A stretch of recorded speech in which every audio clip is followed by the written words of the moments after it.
All right, welcome in everybody. We're doing a special in off the bench roundup with us having college baseball survivor going on with SEC baseball starting. We want to talk to some of the guests, get an idea of what's going on. And, first we're going to start with big money, man. We're going to start with Luke Holman.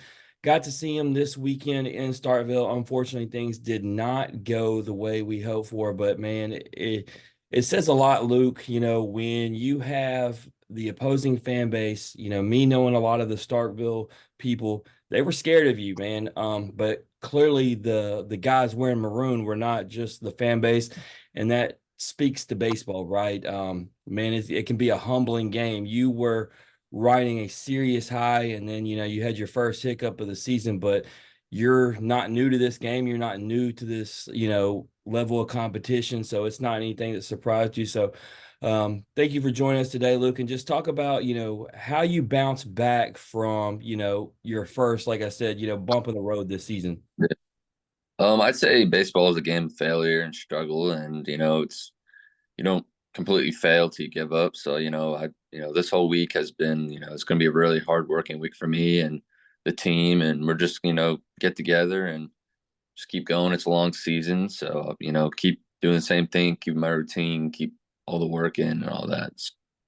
Yeah, me and Brent were speaking earlier, and no one likes to lose, but for coaches and players, this is a great opportunity for y'all to go back to the drawing board, to work on some things. It's always good to get that realization that there's a room for improvement and in many different areas across the board for your team.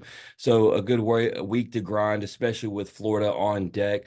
I'll be there this weekend. So, man, really excited. There is no team, Luke. I'm not going to sugarcoat it. I dislike more, so really need you guys to get a big bounce back. And I know it means the world to y'all. Florida has become kind of a rival. Obviously, you weren't there last season, but you know how big it was in the national championship. But let's talk about Survivor for a minute, man. You were the first pitcher in our game. We're down to the final 14. You were the first one to acquire immunity. You had 12 plus strikeouts. Obviously, you know that you, as we were saying, cruising through the first four games, um, knowing that you're one of the only pitchers that have had success the way you have, knowing that, of the 14 remaining, you're one of the top, targets, how cool is that? Even though it's just a game, when you're going against 31 of your peers and you're looked at as, the guy.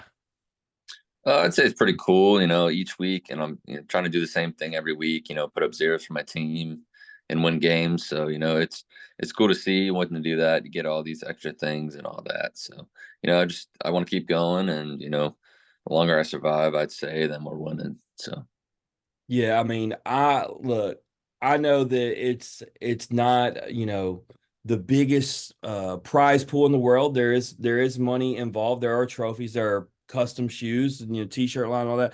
But at the end of the day, it's about beating, in off the bench doesn't have a scrub list. There are 32 legit contestants on here. And I know I haven't got to talk to you as much, but you got guys like Charlie Condon and Ethan Petrie messaging me saying, they want this thing. And the pitchers have it harder in the way this game is constructed. So, shout out to it's just you, Burns, the surprise in the thing, Mason Moore, and then Drew Beam left, and then the other 10 guys being position players.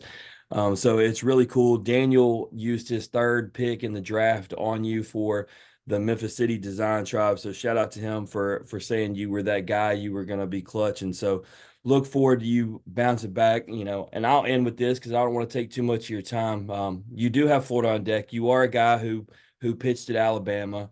You're very familiar with how good this Florida squad can be. Just how excited are you to be back in the box this weekend against a high level competitor like that, and an opportunity to bounce back from, the Starkville performance? I'm very excited. I'm excited to see what this team's going to take from last weekend and implement it into it. I think a good start is going to be tomorrow in our game at home.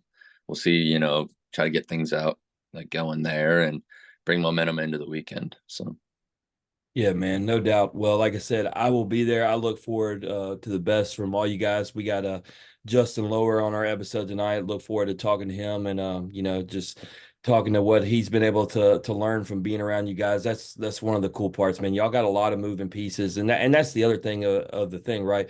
A lot of talent on this LSU roster, but new faces everywhere, right? It's still a working process. Coaches are figuring out the best way to align the bullpen behind you guys. The lineup is still working its way. So much depth, guys fighting for a position. So LSU is not where they're going to be when it's all said and done. They went through this last season, even in a championship run. It was not completely constructed and set, by this time in SEC play. Still guys, moving around, shuffling around. But I do feel like if there's one thing we know, it's you as the Friday night guy. Um, Gage has looked fantastic behind you. I know Thatcher is having some struggles, but I'm confident in him. And if not, I'm confident with the next guy who will step up into that position. But keep doing you, brother. Keep grinding, and man, I'll see you this weekend. Look forward to bouncing back. Awesome. Thank you. I'll be seeing you too.